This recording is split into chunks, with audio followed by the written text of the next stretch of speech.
प्रशांत जी ने और उससे पहले जयशंकर जी ने जो बीते हैं चिंतन शिविर का जो जो एक निचोड़ हम कहें कि वो प्रस्तुत किया है, और उस निचोड़ के जो मैं निष्कर्ष निकाल सकता हूं वो ये कि पार्टी जो है एक उस सकारात्मक रवैये के साथ लौट रही है जो इस देश के लिए जरूरी है। और ऐसा उसने मुझे लगता है कि शायद एक पुराने अनुभव के आधार पर किया है। अगर आपको याद हो कि 2003 में जो शिमला का चिंतन शिविर हुआ था, जो 3 चिंतन शिविर हैं हुए हैं अब तक, उनमें ये सबसे ज्यादा कामयाब मैं मानता हूं कि शिमला का जो चिंतन शिविर था वो था। मैं 1998 का जो पहला चिंतन शिविर था वो मैं कवर करने गया था, पचमढ़ी में जो हुआ था, और जिसके जरिए एक तरह से सोनिया गांधी को एक राष्ट्रीय अध्यक्ष के रूप में उसके बाद ही एक वैचारिक मान्यता मिल गई थी।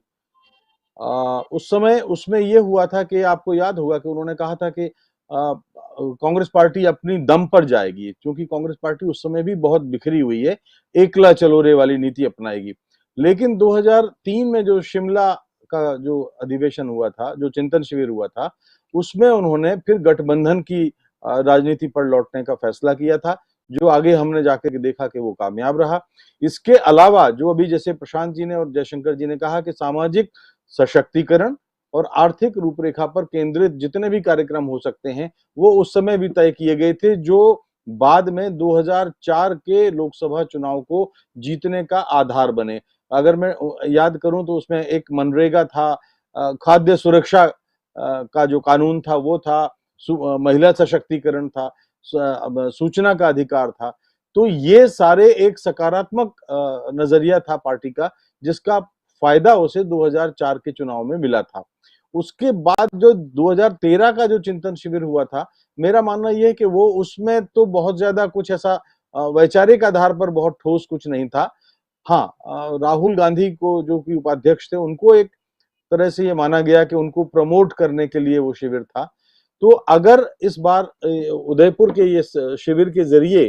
पार्टी अपने मूल कार्यक्रमों पर लौटती है, अपनी मूल विचारधारा पर लौटती है। देखिए, आज जो ट्रस्ट है, जो वैचारिक आधार लोगों के दिलों में कांग्रेस को लेकर के है,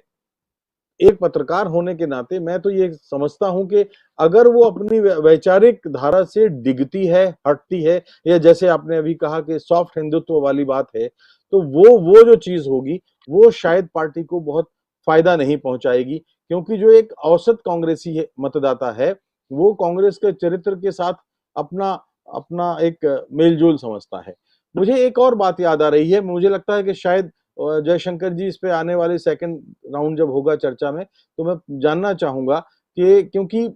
मुझे ये भी याद आ रहा है कि 1985 में जब कांग्रेस के 100 साल हुए थे और उस वक्त राजीव गांधी प्राइम मिनिस्टर थे, तो उन्होंने तालकटोरा में और मुंबई में, जिसमें 60,000 लोग हुए थे, दो बड़े कार्यक्रम हुए थे, और उसमें उन्होंने लखनऊ जवाहरलाल के 136 के एक भाषण का उल्लेख किया था। और वो भाषण ये था कि कांग्रेस अपनी जमीन से कट रही है, जनता के साथ कांग्रेस के नेताओं का जो रिश्ता है वो कमजोर हो रहा है, हमने जनता से संवाद खो दिया है। बस ये है कि हम जो लगातार सिकुड़ते जा रहे हैं इसकी ओर बढ़ाना पड़ेगा। ये चिंता 1930 में जवाहरलाल नेहरू ने जो की थी उसका जिक्र राजीव गांधी ने 1985 में किया। लेकिन आज जो लगातार हम जिस तरह से देख रहे हैं कि चुनाव दर चुनाव कांग्रेस को नाकामी मिल रही है या अपेक्षाकृत परिणाम नहीं मिल रहे हैं, तो क्या इस चिंतन शिविर के एजेंडे में या आज चर्चा हुई, ये थोड़ा सा मैं जानना चाहूंगा कि जो जनाधार जिसकी ओर इशारा संभवतया सुनील जाखड़ ने किया है कि कांग्रेस पार्टी अंदरूनी तौर पर, कांग्रेस का जो कार्यकर्ता है वो अपने परिवार को, अपने घर को पहले ठीक करना चाहता है। हालांकि सुनील जाखड़ जी का जो कदम है वो परिवार को मजबूत करने वाला तो नहीं था। अगर किसी जहाज में छेद होते हैं तो चूहे कूद के भागते हैं, तो सुनील जाखड़ जी ने बाहर जाकर के कोई बहुत समझदारी का परिचय तो नहीं दिया।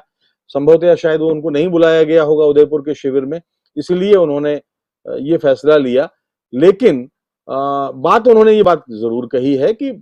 कांग्रेस पार्टी को अपना घर ठीक तो करना ही पड़ेगा। ये बात जो उन्होंने एक शेर के जरिए कही, मैं उसका समर्थन करता हूं, और मुझे लगता है कि शायद कल या अगर कोई आज होगा तो जयशंकर जी बताएंगे। अभी तक तो मेरी जानकारी में नहीं आया। जी राजीव जी।